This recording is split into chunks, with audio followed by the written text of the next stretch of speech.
Алармысына сұлтым. Сәлем, шекімді көрермендерім. Енді өлім айтып келмейді.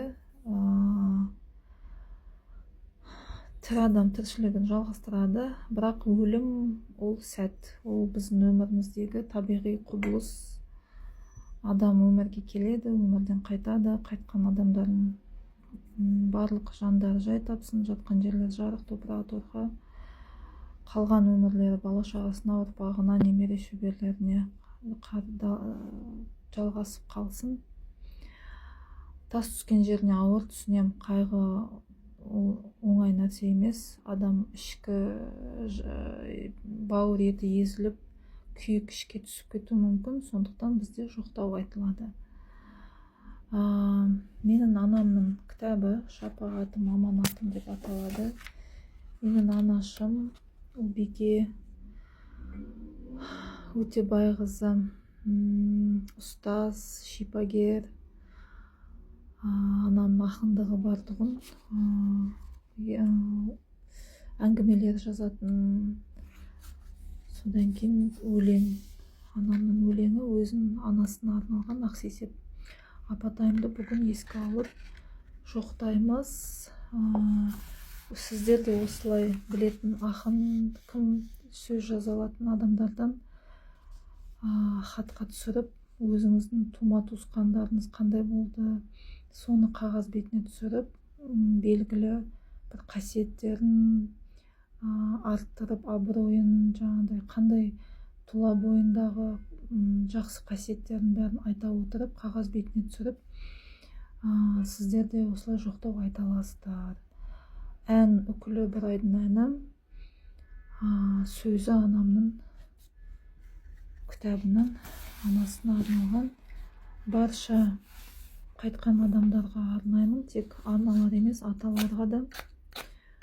Бірақ қалай жағылады айтам. Шырақ жақтым, Оспан қызы Ақсесеп, қазақ, үйсін, ұлы жүз, сіргелі.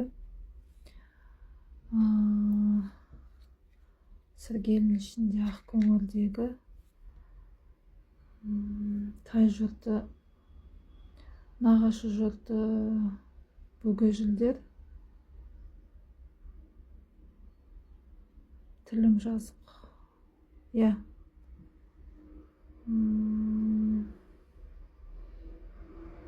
Біліп білмей істеген күнәлар болса, апатайым кешірім сұранамыз ол күштерден.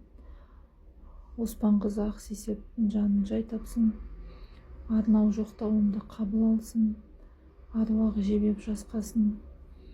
Апатайымның мықтылығы, білгірлігі, апатайымның батырлығы, апатайымның даналығы, апатайымның әділдігі, апатайымның жігерлігі, апатайымның мейірімділігі, апатайымның кең пейілдігі,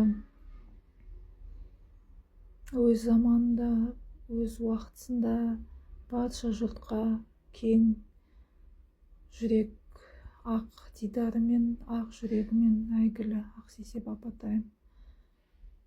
Өзің жаныңа арнадым. Жаным сол. Оңай емес. Операны бастайық енді.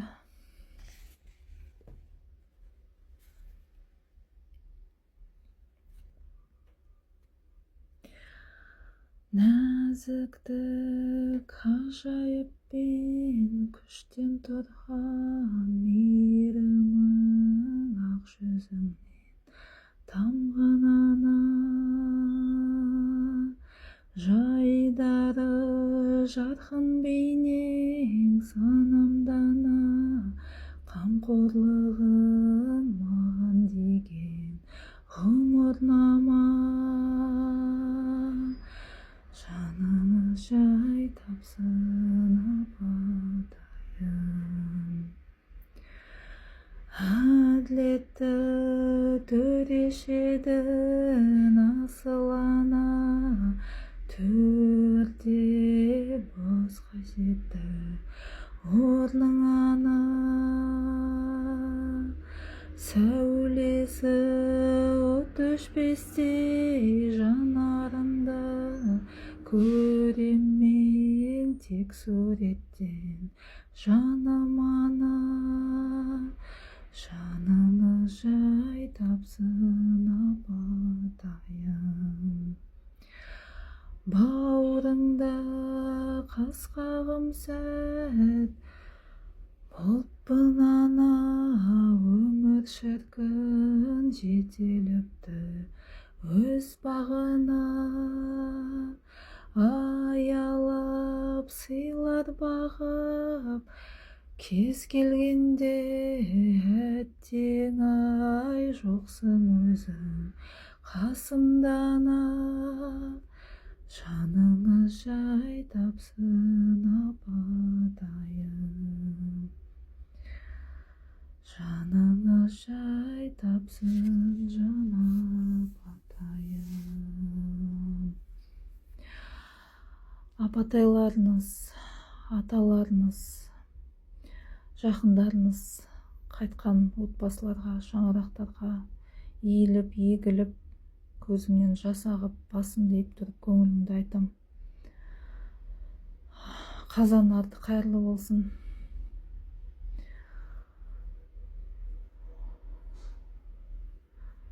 Шаңырақта қандай қиыншылық көрмесеңіздер де, қандай қазан арты, қандай қиын болмаса да, шырақ сөнбесін, ары қарай өсіп өну керек.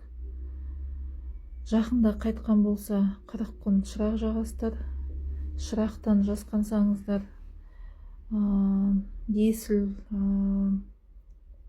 бейпіл көрсеңіздер, шырақ жағылуды, онда жарық жағып қойыңыздар түнге қарай. Аруақ қырқылғанға дейін ол сіздің қасыңызда, сіздердің жандарыңызда жүреді. Сондықтан әр пешенбі сайын иіс шығарасыздар, міндетті түрде. Жетшілпекті аямаңыздар, иіс шығарылып тұру керек. Киімдердің бәрін тазалап жуып, бір жерге қоя тұрыңыз, кейін жылынғаны бірден лақтырып жібермеңіздер. Жылы өткеннен кейін барып тарқатып жібересіздер.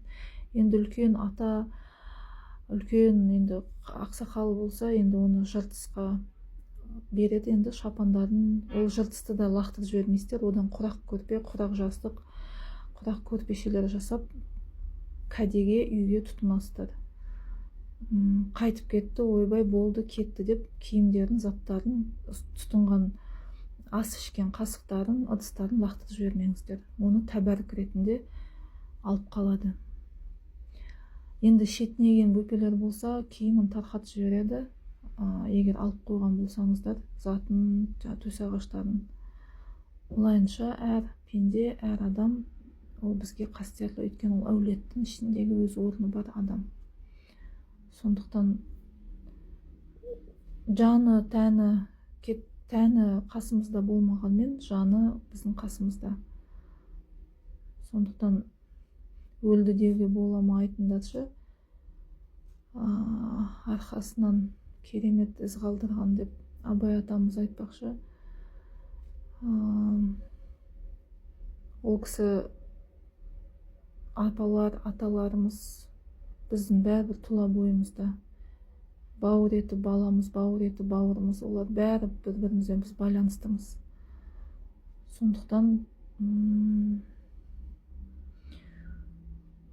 шорт кесіп, біз оларды ұмыта алмаймыз. Әр пешенбіде еске алып отырамыз, жақында қайтқан болса. Егер ұзақ уақыт еске алмай кетсеңіздер, онда шырақ жағып, иіс шығарып, дәмді асын пісіріп, әр туған күнде, әр қайтқан күнде еске алып отырыңыздар.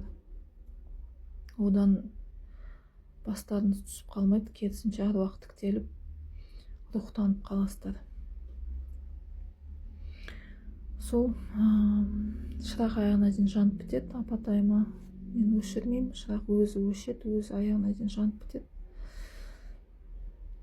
Әр көрерменім отбасында қайғымын жұтып отқан жандарым сол сіздермен біргемін, қайғыларыңызға ортақпын. Ағарған ішіңіздер, түсінем, күлкі арсыз, ұйқы арсыз, тамақ арсыз ондай кезде. Бірақ сіз ары қарай өмір сүруіңіз керек. Өлімнің артынан өлмек жоқ. Сондықтан тірі адам тіршілігін жасайды. Қайғырыңыздар, жылаңыздар, жесір қалғанда бет жыртып, шашын жайып, жер төмпештелеп іс-әрекет жасаңыздар, бірақ 7-40-сынан кейін қалай қырқып өтеді, қырқылғаннан кейін қырқып тастаңыз болды. Ары қарай жүзіне дейін, астына дейін өйтіп қатты жылап еңіреп ботадай боздаудың қажеті жоқ.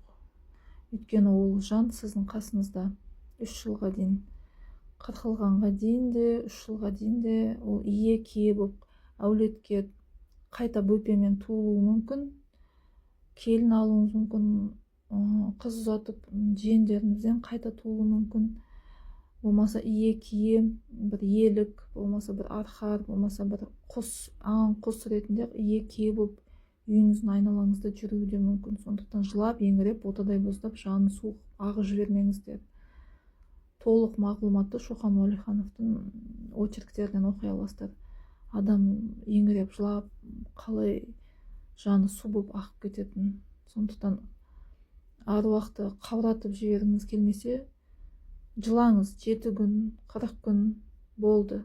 Ары қарай 3 жыл жылап, 10 жыл жылап, 20 жыл жылаудың қажеті жоқ. Ол жақта да жандар аяу керек жандарын.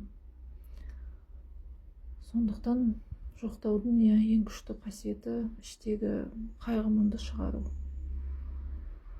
Сол жандарым сол. Аман есен болып тұрыңыздар.